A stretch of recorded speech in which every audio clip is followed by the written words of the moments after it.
Olá, alunos do sétimo ano. Vejam só, pessoal. Na, na aula passada, eu iniciei um conteúdo sobre a questão do trabalho. Na ocasião, eu falei sobre o significado do trabalho. E nós fizemos uma análise histórica. É claro que nós não temos tempo para que nós possamos discutir com mais intensidade a historicidade de cada período os quais nós tratamos na aula anterior. Mas eu tenho a sensação, e é por isso que eu adoto essa prática, de que você, aluno, está assistindo a nossa primeira aula. Aí sempre eu tenho o hábito, e você já deve estar acostumado com isso, em tratar de maneira revisionária o que foi dito na última aula. Pois bem, na última aula nós discorremos sobre a análise histórica e dissemos que o trabalho na antiguidade era visto como uma atividade que estava vinculada aos incapacitados intelectualmente. É claro que quando eu me refiro à antiguidade, eu estou falando no período grego e no período romano. Ou seja, o trabalho era visto como uma atividade que somente os incapacitados de pensar intelectualmente, claro, evidentemente, seriam capazes de fazer. Aí você diz, oxe, professor, mas todo mundo trabalha hoje. Hoje, mas lá não. E falei do período medieval, aonde o trabalho, isso eu estou falando já da Idade Média, posterior à queda de Roma, a partir de 476 a.C. E falei que no período medieval o trabalho era visto como uma atividade de expurgo de pecado.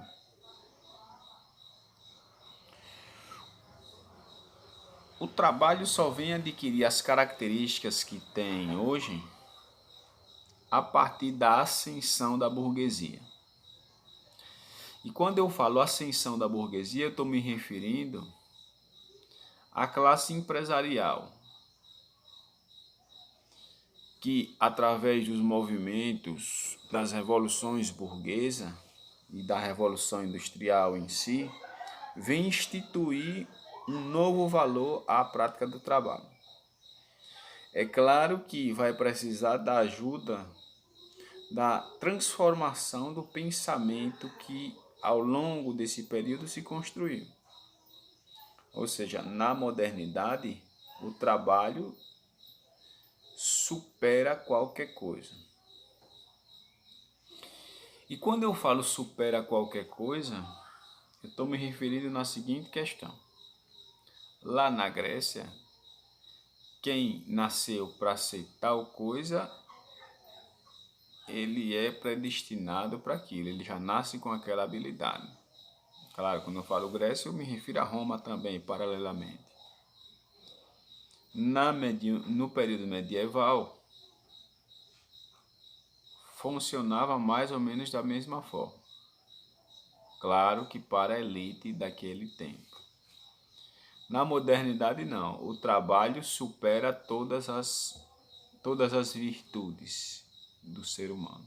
Aí você diz por quê? Porque lembre-se, o que fundamentou a burguesia e o seu império foi a capacidade de trabalhar. Portanto, esses caras gostariam e fizeram com que o mundo pensasse como eles quisessem que o mundo pensasse. Eu vou lhe dar um exemplo. Existem pessoas que são talentosas, por natureza. Aí nós nascemos sem talento algum. Por exemplo. Só que a dedicação, o esforço faz com que você supere de certa forma o talentoso. Basta o talentoso se descuidar que você vai superá-lo. Por quê? Porque você trabalhou para aquilo, você se dedicou, você se disciplinou para conseguir aquilo. Eu disse, como assim, professor? Ora, pessoal, vocês certamente conhecem alguém, assim como eu conheço, habilidoso em determinadas coisas, mas preguiçoso, irresponsável e tudo mais. Esses caras não têm espaço no mundo moderno. É claro que quando eu falo não tem espaço, eu estou me referindo que esses caras podem ser descartados em nome de qualquer outro cara que vem e se esforce. Então, nós estamos falando de uma nova concepção, de uma nova maneira de pensar dentro da filosofia moderna. Ou seja, é preferível aquele cara disciplinado, esforçado, aquele cara ranzinzo, do que um talentoso, preguiçoso vagabundo. Então, não vai, as pessoas não vão querer esse cara. Nas empresas não vão querer. Vão querer o cara disciplinado, que cumpre bem a sua função no horário, é obediente. Esse cara vai ser o cara dentro do mundo moderno na questão do trabalho. Para refletir.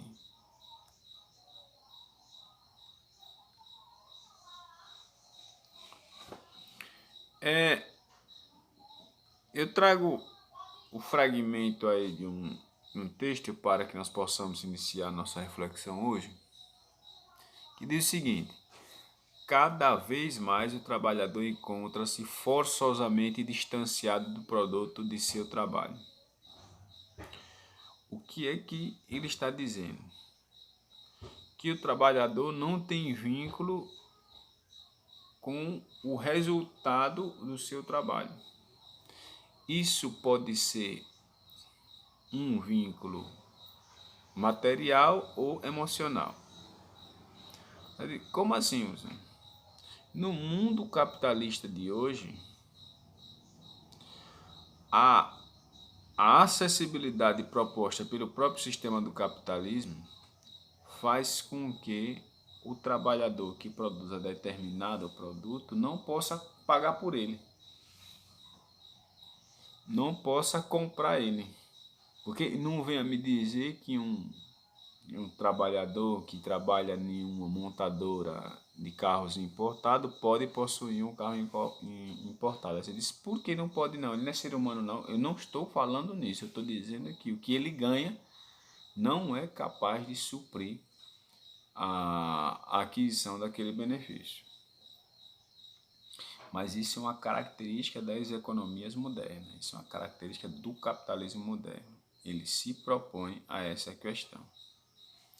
Distanciando por estar desenvolvendo uma atividade mínima, especializada e repetitiva, na qual muitas vezes desconhece o produto final resultando da junção de tantas pequenas tarefas. Isso é o que nós vamos falar, isso é o que nós já falamos. Eu me engano, eu peço desculpa aqui, porque isso é o que nós chamamos de lá na geografia nós vamos falar sobre toyotismo, sobre taylorismo, nós vamos falar sobre essas coisas que significa o Fordismo. Eu estava esquecendo o Fordismo. Esses métodos de produção que vão fazer justamente isso. Ou seja, o trabalhador só faz uma atividade durante todo o processo produtivo. Isso significa dizer que ele não sabe como o produto final vai ser estabelecido. Então, e distancia-se também pelo fato de muitas vezes a remuneração por ele obtida é insuficiente para ter acesso àquilo que eu produzo seu próprio trabalho, ou seja, o que eu falei agora há pouco, ele não tem acesso a esse produto final devido ao seu salário, que é muito baixo. O trabalhador no capitalismo é infinitamente diferente do artesão, isso é fato. O artesão começava o produto e terminava o produto. No capitalismo, devido aos métodos de produção, o trabalhador só conhece aquela função, ele só faz aquela função. Tem um filme que retrata muito bem isso, chama-se Tempos Modernos, de Charlie Chaplin. Ele só acosta o parafuso. Você já deve ter visto alguma site nesse sentido. Passa o dia todo arrochando o parafuso. Ele não sabe o produto final, o que é que vai dar lá no final da produção. Enquanto o artesão tinha domínio total sobre o seu local de trabalho, seus horários, suas atividades e matérias-primas, o valor monetário do produto, o trabalhador de hoje encontra submetido às tarefas, condições e horários pré-determinados pelo patrão, detentor dos meios de produção. As relações nesse sistema são fortemente marcadas pelo poder. Ou seja, esse fragmento do texto, ele traz uma proposta de reflexão do que é hoje o capitalismo. O capitalismo, na verdade, é uma turbulência,